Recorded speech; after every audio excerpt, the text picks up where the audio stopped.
여러분들 그 신상이라는 그 말을 들어보셨죠?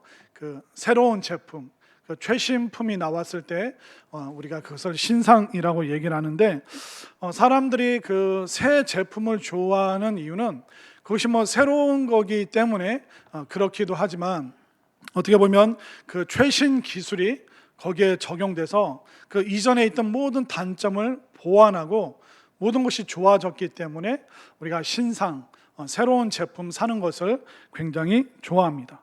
그러니까 스마트폰만 봐도 그 초창기랑 지금을 비교하면 그 화질이나 음질, 디자인, 특별히 또 카메라가 굉장히 좋아져서 어떤 기능적인, 디자인적으로 좋아하기 때문에 사람들이 고가임에도 불구하고 그것을 구매를 합니다.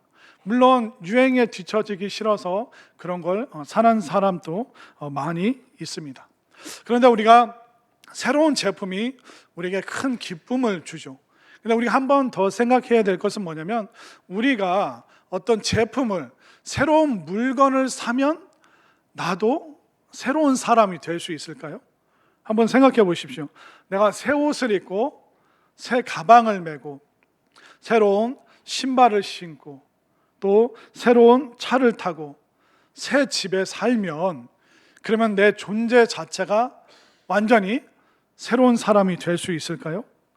그렇지는 않습니다. 물론 우리가 옷만 새롭게 바꿔도 사람이 달라 보이죠. 그리고 우리가 새 옷, 새 차, 또 새 집에 살면 사람들이 나를 보는 시선 자체가 다르게 나를 보게 되어 있습니다. 그러나 이 물건으로, 어떤 제품으로 내 인생이 새로워질 수 있는가? 그렇지 않습니다. 사람은 물건을 바꾼다고 해서 존재 자체가 바뀌는 것이 결코 아닙니다. 그러면 반대로 젊은 분들은 박보검이나 이런 잘생긴 연예인들이 있죠. 또 어르신들은 어떤 영웅을 좋아합니까? 솔직히 말하세요. 임영웅 좋아하시잖아요. 그럼 박보검처럼 잘생긴 사람, 또 임영웅처럼 노래 잘하는 멋진 사람들, 이 사람들에게 헌옷을 입히고 헌차를 타라고 그러고 헌집에 살게 하면 그 사람이 헌게 됩니까? 아니죠. 안 좋은 거 입어도 그 사람들은 빛이 나게 되어 있습니다. 그렇기 때문에 우리가 분명히 알아야 될 것은 뭐냐면, 물건을 바꾼다고 해서 사람이 바뀌는 것이 아닙니다. 근데 우리가 왜 착각과 오해 속에 있냐면, 이 매스미디어, 이 자본주의 사회가 어마어마한 그 광고와 선전으로 당신 이것만 가지면 행복해질 수 있어, 이쪽으로 옮겨 살면 당신 새로운 인생 살 수 있어, 그렇게 우리의 어떤 환경과 물건을 바꿔서 새 사람 되라고 우리에게 여러 가지 광고와 선전을 합니다. 그러나 그런 물건이 아니라 새로운 사람이 되기 위해서는 우리에게는 다른 것이 필요합니다. 오늘 말씀을 통해서 우리가 어떻게 하면 새로워질 수 있는가, 또 새로워진 것을 어떻게 확인하고 새로운 삶이란 무엇인가, 오늘 말씀을 통해서 여러분들이 깨닫고 또 결단하고 고백할 수 있는 놀라운 은혜의 새로운 시간이 될 수 있기를 바랍니다. 자, 그러면 우리가 새로운 사람이 되기 위해서는 어떻게 해야 될까요? 오늘 사도 바울이 우리에게 구체적인 방법을 알려주는데, 자, 16절 말씀을 한번 볼까요? 자, 16절 말씀 다 함께 읽겠습니다. 시작. 그러므로 우리가 이제부터는 어떤 사람도 육신을 따라 알지 아니하노라. 비록 우리가 그리스도도 육신을 따라 알았으나 이제부터는 그같이 알지 아니하노라. 자, 사도 바울이 뭐라고 얘기하냐면, 자기가 예수님 믿기 전에 예수님을 육신적으로 알았대요. 그러니까 예수님을 육신으로 알았다는 것은 뭐냐면, 예수님에 대한 오해가 가득 차 있었다고 말하는 것입니다. 사도 바울이 그 유대교 그 어떤 랍비로서 예수님에 대해서 어떤 오해를 했냐면, 저 예수라는 사람, 그 출생이 그 불분명하다, 그 아버지가 정확히 누군지 모르는 그런 사생아라는 그런 전설 같은 이야기가 있다. 그리고 예수라는 사람은 정통 유대 교육을 받지 않은 무학력자다. 그리고 그는 죄인과 세리들과 어울리는 어떻게 보면 굉장히 부정한 사람이다. 그리고 먹기를 탐하고 포도주를 즐기는 식탐이 많은 사람들과 그는 어울렸다. 그리고 자신을 하나님의 아들이라고 부르는 신성 모독죄를 범하는 그런 범죄자다. 그리고 심지어 본인이 죽은 후에 3일 만에 살아날 것이라는 그런 사기꾼이다.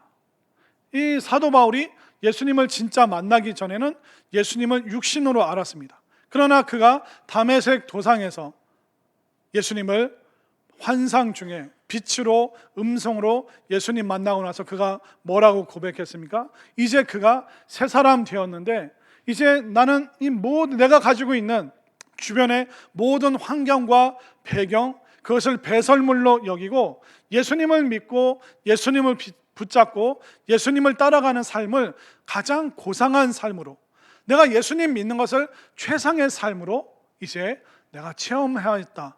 그것이 바로 사도 바울의 고백입니다. 육신으로 예수님을 알았는데 이제 내가 생명의 주님을 만났다. 이것이 바울 사도의 그 전과 후의 삶입니다. 사도 바울이 예수님을 육신으로 알았다는 것은 뭐냐면 오늘날로 치면 우리가 예수님을 생명으로 안 믿고 예수님을 종교로 믿는 사람들이 있습니다. 그냥 내가 교회를 오래 다녀서 예배 드리는 것이 익숙하고 교회 문화가 그렇게 뭐 썩 나쁘지 않고 또 주일날 교회 가면 가끔 좋은 이야기, 재미난 이야기도 들으니까 뭐 종교적으로 그렇게 나쁘지 않네. 여러분들이 아직 예수님을 종교로 믿고 있다면 아직 여러분들은 생명의 길로 나온 것이 아닙니다. 여러분들은 아직 어떻게 보면 새 생명이, 새 인생이 시작된 것이 아니라는 것입니다. 그러면 여러분들이 종교가 아니라 예수님을 생명으로 믿는다. 이것을 어떻게 확인할 수 있을까요?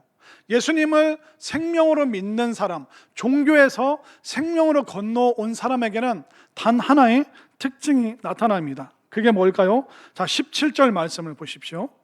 자, 17절 말씀 다 함께 시작. 그런즉 누구든지 그리스도 안에 있으면 새로운 피조물이라. 이전 것은 지나갔으니 보라 새 것이 되었도다. 아멘인가요?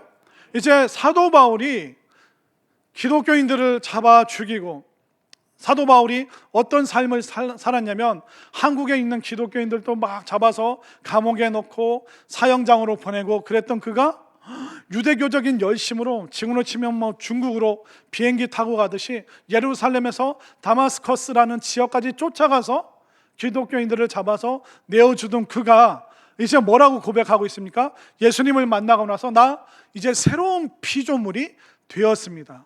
자기 자신에 대한 정의가 완전히 바뀐 것입니다.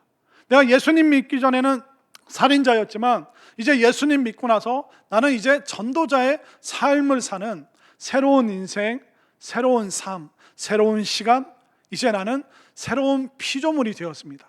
그렇기 때문에 이제 종교에서 예수님을 생명으로 영접한 사람의 단 하나의 특징이 뭐냐면 자기 자신에 대한 정의가 바뀌는 것입니다.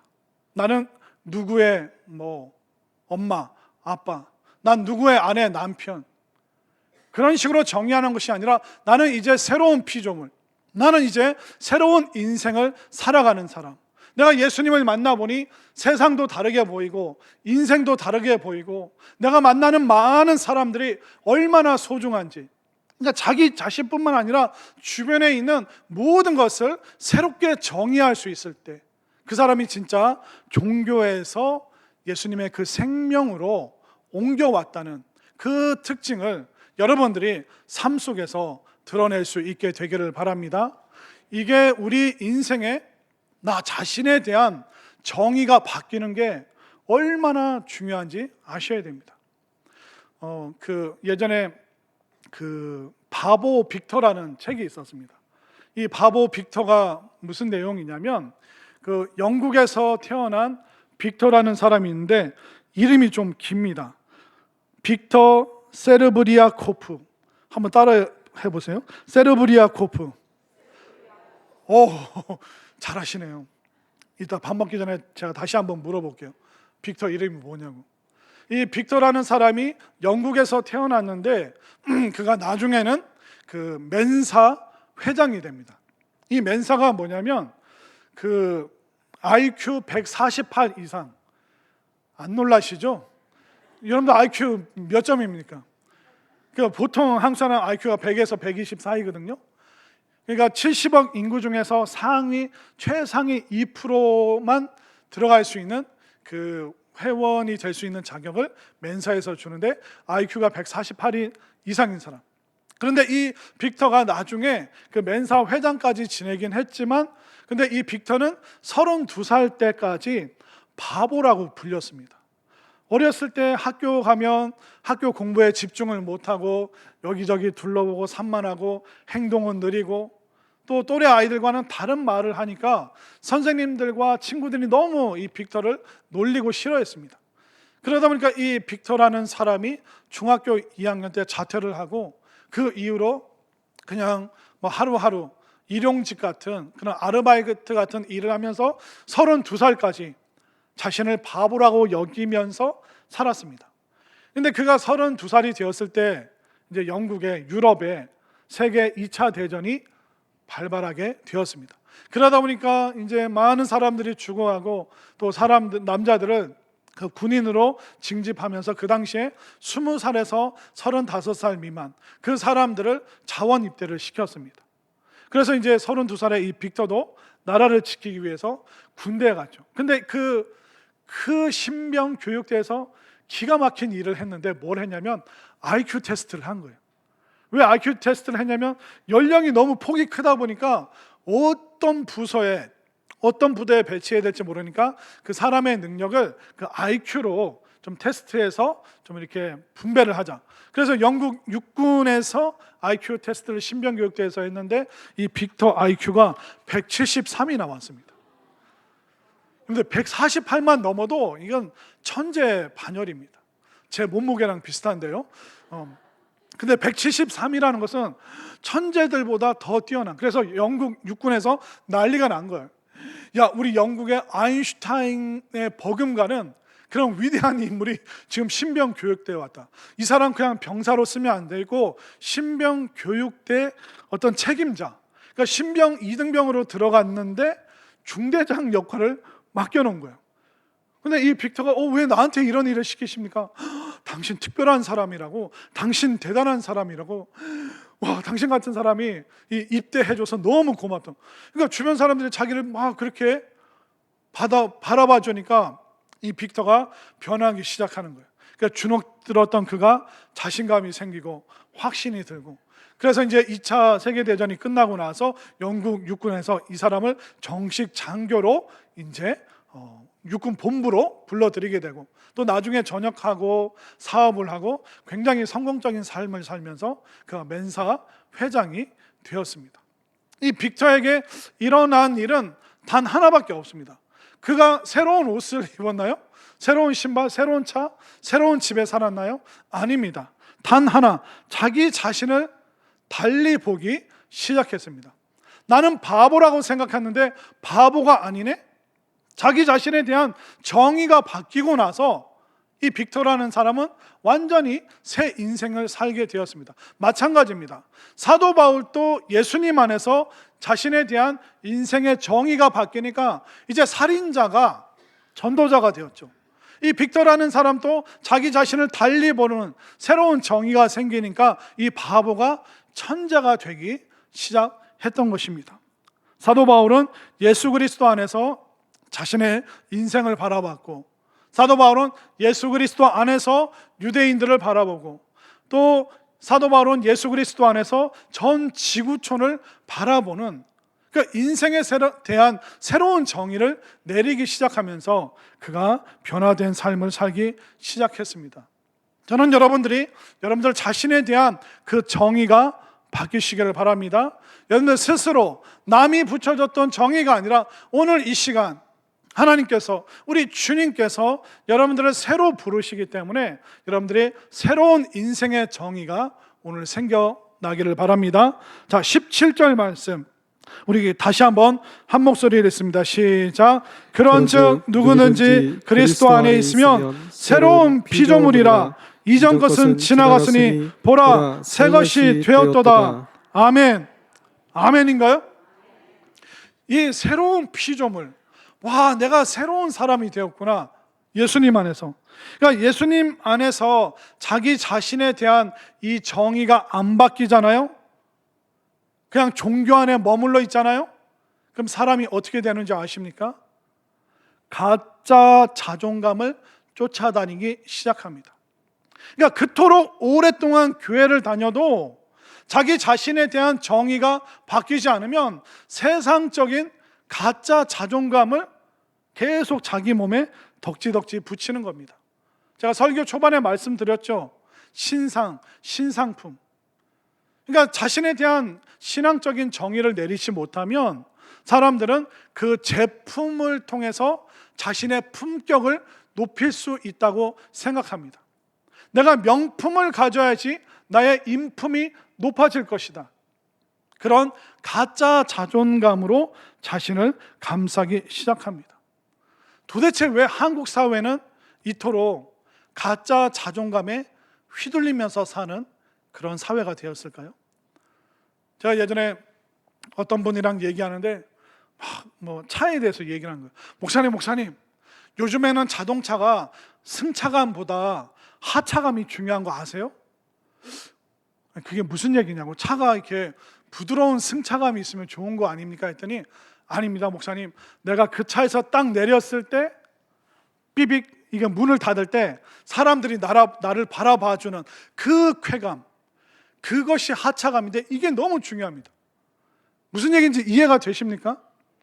20, 30대가 이 하차감이라는 가짜 자존감 때문에 막 직장을 잡기 시작하면서 뭐 람보르기니, 뭐 포르쉐, 뭐 좀 소박하게 벤츠, BMW, 그걸 뭐 3년 5개월 풀로 그걸 할부로 땡겨서 사는 그 카푸어라고 하죠. 자동차 가진 거지. 비싼 차 가진. 그러니까 사는 건 코딱지만한 데 사는데 월급의 7, 80%를 막 자동차 그 할부금 받느라고, 그 갚느라고 감당을 못하고 사는 그런 젊은이들이 너무 많다고 하더라고요. 가짜 자존감. 이 비싼 명품을 갖고 있으면 내 품격이 올라가겠지.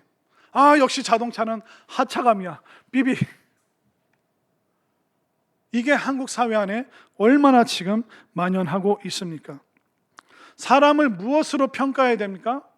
우리가 사람은요, 그 사람이 우리의 가정과 우리의 집안과 교회와 사회를 위해서 어떤 기여를 했는가, 그걸로 사람을 평가해야 되는 겁니다. 또 그 사람 존재 자체로 평가를 해야 되는 겁니다.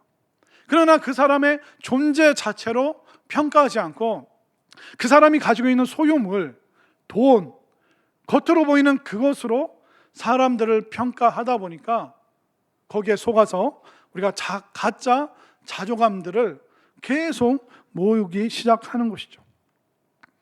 여러분들 예를 들어 한번 여러분들의 자녀들을, 손주들을, 오늘 쌍둥이가 나오는데 손주들을 한번 생각해 보십시오. 우리 자녀들이, 애들이 커서 사랑받습니까? 아니면 아기 때 사랑받습니까? 아기 때 막 갓난 아기 때 얼마나 사랑받습니까? 근데 그 갓난 아기들이 그 집안에 기여하는 바가 있나요? 갓난 아기들이 설거지를 하고, 어머니 피곤하시니까 제가 막 계란 후라이를 할게요, 라면을 끓일게요, 기저귀 이제는 제가 돌 지났으니 저 스스로 이제 차고 벗었다 할게요. 갓난 아기들이 집안에 기여하는 건 하나도 없어요. 그러나 그 존재 자체로 집안에 기여하기 때문에 막 웃음꽃이 피는 겁니다. 이제 막 그 기기 시작하는 집에 가면 무슨 구호가 외쳐지는지 아세요? 뒤집어, 뒤집어. 기기 시작하는 애가 막 뒤집기 시작하면 막 집안에 난리가 납니다. 또 엄마 아빠들이 거짓말을 막 해요.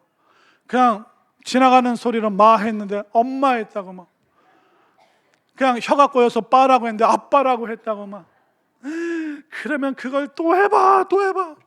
그 동영상을 찍어서 막 온 집안에 그걸 막 보냅니다. 아니, 이 아이가 기여하는 바가 뭐가 있습니까? 돈을 벌어 옵니까? 뭐 엄마 아빠 뭐 이렇게 뭐 안마를 해줍니까? 하는 게 뭐가 있어요? 근데 그 존재 자체로 이미 집안에 얼마나 큰 기여를 하고 있습니까? 제가 우리 부모님 되신 분들, 또 할아버지 할머니들, 여러분들 아이들 손주들이 어렸을 때 그때 그 몽글몽글한 마음을 좀 떠올려 보시라고 제가 저희 아이들 사진을 몇 장 준비했습니다. 옛날 생각, 추억 떠올리시라고. 첫 번째 사진 한번 볼까요? 저희 아들이 이제 한 100일쯤 됐을 텐데, 근데 머리카락을 이제 쫙 밀고 이제 밤톨 같은 그런, 아빠가 뭐 하나 이렇게 쳐다보고 있죠. 두 번째 사진을 볼까요? 네. 저는 애들 키워보니까 애들 막 목욕시키고 물기 탁탁탁 이게 털어주고, 그때가 이제 제일 뽀얗고 제일 예쁜 것 같더라고요. 저희 딸아이도 한번 봐야죠. 이제 한 살 이제 돌 됐을 때 이제 스튜디오 가서 막 이런저런 옷 입혀서 찍었는데, 또 재미난 사진 또 하나 봐야죠. 저희 딸입니다. 아마 한 4살, 5살. 저 엄마 선글라스 어디서 찾았는지 저거 대낮에 저거 시커먼 걸 집안에서 끼고 막 왔다 갔다 하길래, 야 일로 와봐 사진 찍자 했더니 또 그 야무지게 또 책상을 꽉 붙잡고, 저 밑에는 안 나왔는데 다리를 이렇게 꼬고 찍었던 사진이고, 마지막 우리 남매 사진을 한번 볼까요? 공원에서 사이 좋은 모습으로, 이제 이 이후로 이런 사진은 거의 발견하기 어렵습니다. 여기까지입니다. 어때요? 이때 이 아이들, 아이고 기여하는 바가 하나도 없잖아요. 그런데 어떻습니까? 존재 자체로 얼마나 큰 기쁨이었습니까? 그런데 우리가 이 아이들을 바라보는데 어느 시점부터 서서히 시간이 지나면서 이 아이들을 존재 자체로 바라보지 않고 무엇으로 평가하기 시작합니까? 이제 아이들을 초등학생 때부터 몇 점, 몇 등, 그걸로 아이들이 평가하기 시작합니다. 그리고 시간이 지나면 어떤 학교, 어떤 학벌, 어디 졸업했냐, 어떤 직장 다니냐. 그러니까 시간이 지나면서 점점점 아이들이 얼굴이 어두워지죠. 지금은 저희 아이들 사진 어렸을 때 쭉 보셨죠? 그런데 이렇게 이뻤던 애들이 지금 세파에 찌들어가지고, 또 권사님들 이따 또 청소년분 내려서 아이고 네가 어쩌다 이렇게 됐냐, 제발 좀 그러지 마세요. 좀 그냥 엉덩이만 투닥투닥 하면 되는 겁니다. 그런데 그렇게 그 존재 자체로 기여했던 그 아이들을 우리가 뭘로 평가하기 시작했어요? 몇 점, 몇 등, 어떤 직업, 어떤 성과. 그러면서부터 아이들은 자존감이 낮아지기 시작합니다.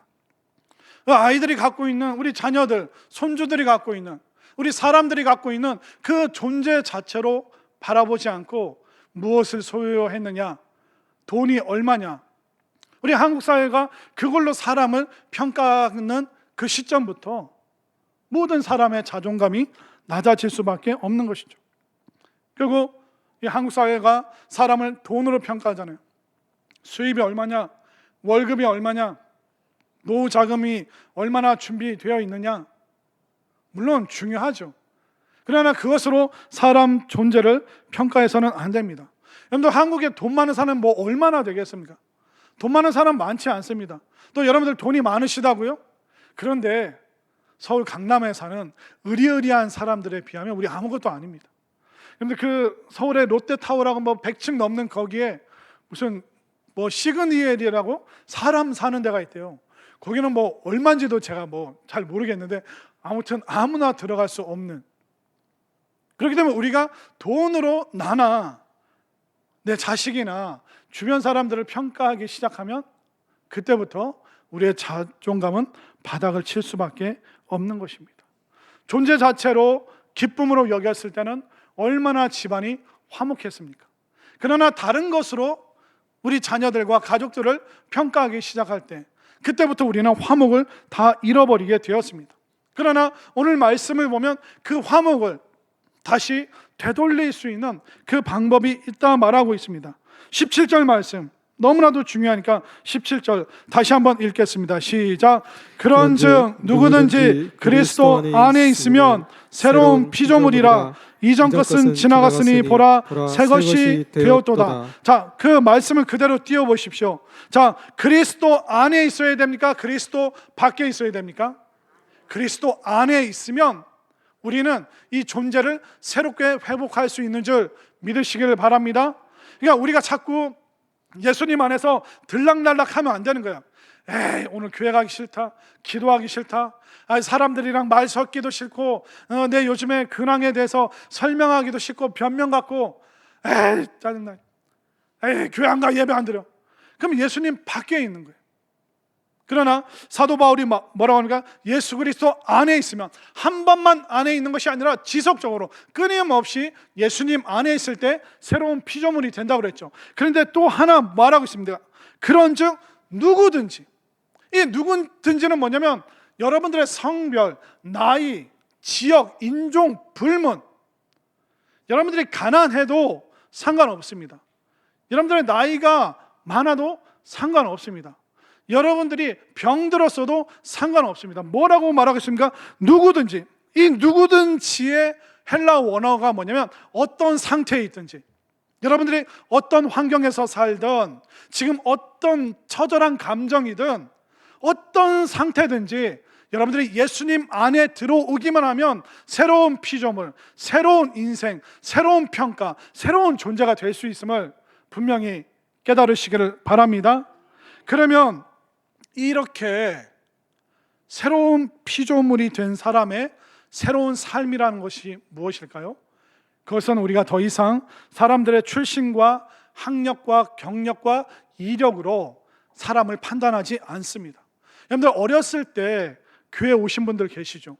그때 여러분들이 어렸을 때 주일학교나 또 학생부 갔을 때 그 교회 선생님들이 너희 아버지 뭐 하시노? 집에 냉장고 있나? 텔레비전이 있니? 집에 자동차는 있어? 이런 조사를 하는 교회는 하나도 없습니다. 아이고 어서 와, 반가워, 어떻게 와서? 누구 친구라고? 몇 학년? 아이고 그래 어서 와 니네 선생님이고 전도사님이고 목사님이고. 아이들이 어떤 성적인지 어떤 가정 환경인지 묻지도 따지지도 않습니다. 또 우리가 어른이 되어서 교회 왔을 때 어떻습니까?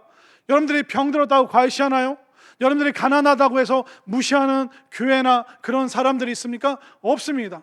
여러분들이 사업에, 인생에 실패했다고, 낙오자가 됐다고 해서 손가락질하는 사람이 있습니까? 없습니다. 교회는 나이, 성별, 여러분들의 상황, 형편, 불문, 그 모든 것을 다 떠나서 누구든지 어떤 상태든지 예수님 안에 오면 여러분들이 새로운 피조물이라는 것을 분명히 믿으시기를 바랍니다.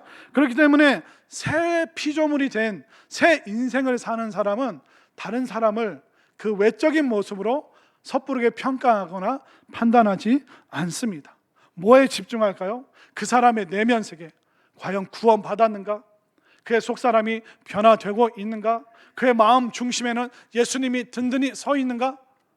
그냥 믿음의 사람들은, 새로운 사람들은 여기에 그 사람의 외형이 아니라 그의 속사람에 가장 집중하고 가장 지대한 관심을 기울이는 것입니다.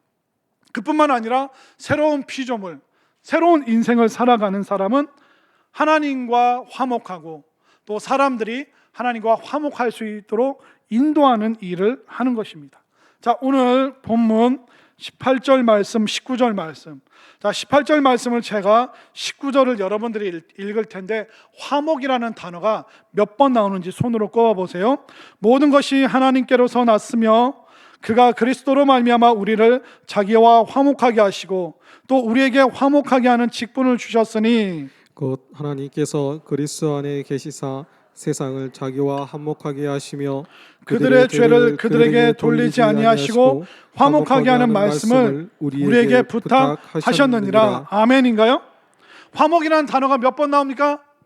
예, 정확하게 4번 나오고 있습니다. 그러니까 새로운 피조물, 인생에 대해서 새로운 정의를 한 사람, 종교에서 생명으로 건너온 사람은 이제 그 삶으로 무엇이 드러나냐면 화목함이 드러나는 거예요.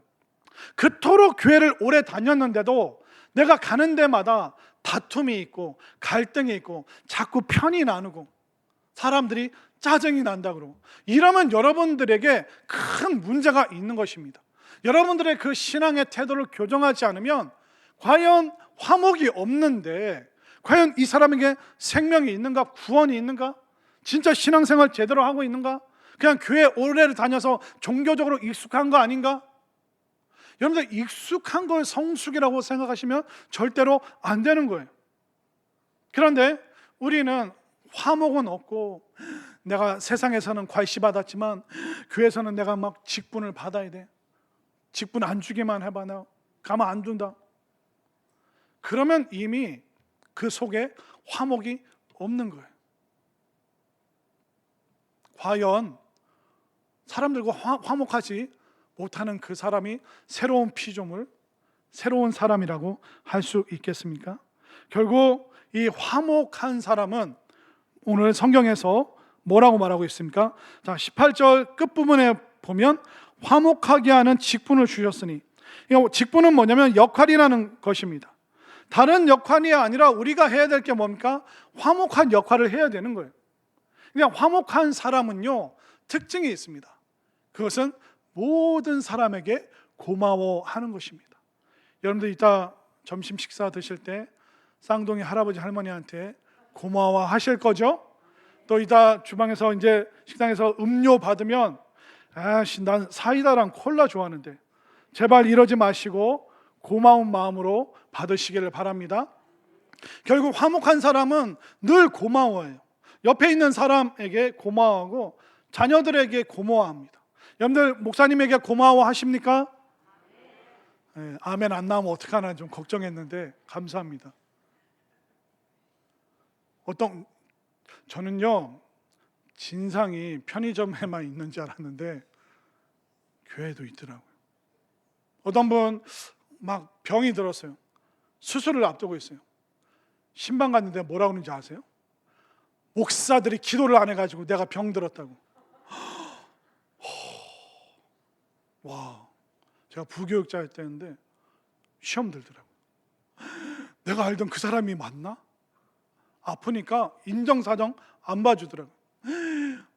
목사님들에서 막 이렇게 막 하는데, 근데 어떤 분 또 수술을 앞두고 병원 신방 갔습니다. 뭐라고 하는지 아세요? 아유 목사님 더운데 뭐 여기까지 오셨냐고. 그냥 수술 끝나고 만나면 되지. 그래서 막 간절하게 기도해드렸더니 목사님 고맙습니다. 수술 끝나고 살아서 만나요. 그 고마운 마음을 주체를 못하는 거예요. 딱 나뉘는 거예요. 종교로 살아왔냐, 생명으로 믿어왔느냐. 여러분들 화목하지 못하다면 여러분들 조심하셔야 돼요. 여러분들이 고마운 마음을 안 갖고 있다면 여러분들 정말 위험한 지경 가운데 여러분들 있는 겁니다. 한번 연습해 보게. 한번 여러분들 애들 어렸을 때 생각하면서 그냥 한번 따라서 해보십시오. 얘들아 고맙다. 여보 고마워. 소리가 확 줄죠. 내가 그 인간 때문에 뭔 고마워. 그러니까 연습하라고요. 다시 한번 여보 고마워. 목사님 고맙습니다. 부모님 감사합니다. 아멘인가요? 그러니까 생명을 가진 사람은 인생에 대한 정의가 바뀌니까 그때부터 사람 보는 시선이 달라지는 거예요. 모든 사람이 다 고마운 사람이요.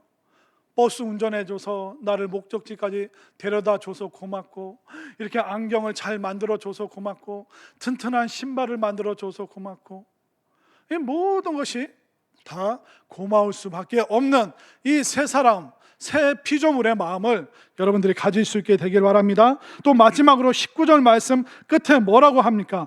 화목하게 하는 말씀을 우리에게 부탁하셨으니, 우리에게 예수님이 뭘 부탁하셨냐면 말씀 안에서 화목해라. 자꾸 제가 여러분들이 반협박조로 제발 성경 공부 좀 오라, 부탁드리는 이유가 뭡니까? 말씀이 없으면 우리가 어떻게 화목해야 되는지, 사람들에게 무슨 말을 해야 될지 모르는 거예요. 우리가 말씀을 배우고 성경 공부 가운데 자꾸 거할 때마다 화목이 무엇인지, 또 화목의 방법을 알게 되고 누가 화목해야 되는지 알게 되는 것입니다. 그러면 우리가 힘들어 헤매이는 그들도 하나님과 화목할 수 있도록, 또 다른 사람과 화목할 수 있도록 우리가 말씀 안에 거할 때 우리가 진짜 화목의 존재가 될 수 있음을 믿으시길 바랍니다. 결국 우리가 새로운 피조물 되는 거 다시 태어나는 수밖에 없어요. 근데 우리가 어떻게 다시 태어나겠습니까? 근데 내가 다시 태어나는 수준으로 나를 바꾸면 되는 거예요. 근데 내 의지로 안 되니까 어떻게 해야 됩니까? 말씀 안에, 또 좋은 건강한 공동체 안에 함께 우리가 화목을 이루어 갈 때 다시 태어나는 수준으로 여러분들이 바뀔 수 있음을 믿으시기를 바랍니다. 결국 우리가 옛 과거 구한말 시대, 그 과거 시대에도 늘 새롭게 사는 사람들이 있었습니다. 선구자와 같은 사람들. 지금 2023년 얼마나 새로운 첨단의 사회입니까? 근데 지금 이 첨단의 세상 속에서 여전히 옛사람으로 살아가겠다? 세상이 아무리 변화도 내가 안 변하면 그 사람 안 변한 겁니다. 저는 여러분들 삶의 목적이, 삶의 중심이, 또 영혼의 방향에 새로운 피조물의 변화의 역사가 여러분들에게 있어지게 되기를 바랍니다. 그리하여 하나님과의 관계가 말씀 안에서 개선되고, 또 말씀을 배우면서 인간관계가 새롭게 화목으로 개선되어서 새로운 삶, 새로운 피조물, 새로운 인생으로 출발할 수 있는 새 창조의 역사가 일어나게 되기를 간절히 소망합니다.